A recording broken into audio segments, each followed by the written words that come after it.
Kirk here with my video post for the Module 1 discussion. And the first question that the prompt asks is, do you agree with your resulting personality type? And I have to say that I agree that this test pretty much gave me an accurate picture of my personality type. It meshes very well with how I see myself.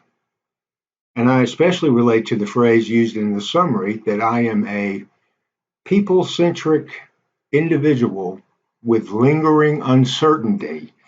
Boy, that sums up Kirk in one sentence, if like nothing else does. So yes, I do believe it gave me an accurate picture. Second question is, what is it about your personality that led you to the path of becoming a teacher?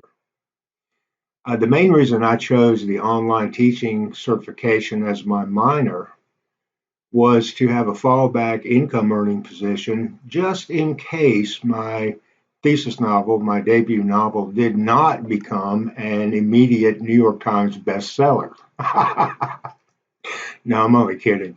But all joking aside, the one thing I find encouraging in the personality analysis is my type's basic strategy, which focuses on constant improvement. That meshes really well with my pedagogical philosophy that I worked on in another course. And one of the core values in that philosophy that I constructed was the belief that everyone can improve, everyone can learn. So I found that my personality type supports that core value. I was very pleased about that. The third question asks, how will your interactions with students be affected by your disposition? Well, one thing my type indicates is that I have a high regard for the opinion of others. So students should be able to see me as somebody who is willing to listen, a good listener, and a team player. I like that. I like the idea of seeing the learning interaction as a team, me and the students both on the same team. Now, I do tend to show my emotions immediately on my face.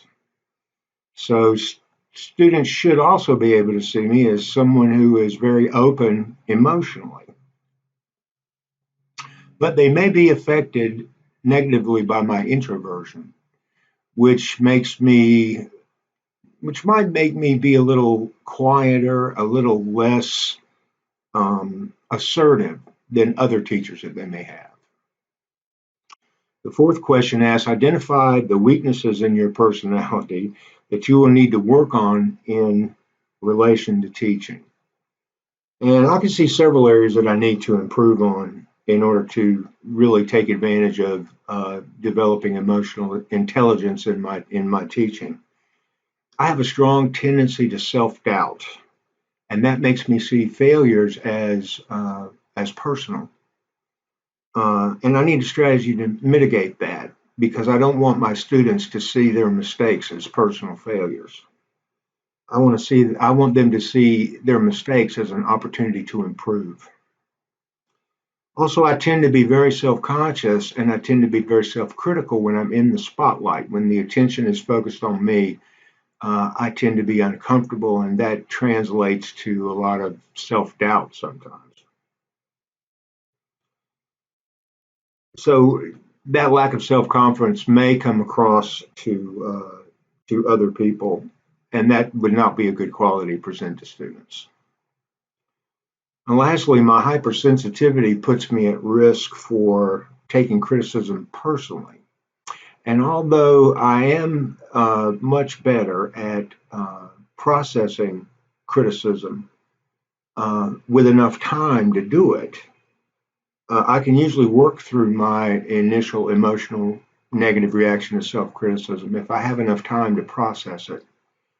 But I need a strategy that lets me deal with that in a more immediate way, because with the immediacy of the online learning environment, I may not have long periods of time in which I can personally process my sensitivity to criticism.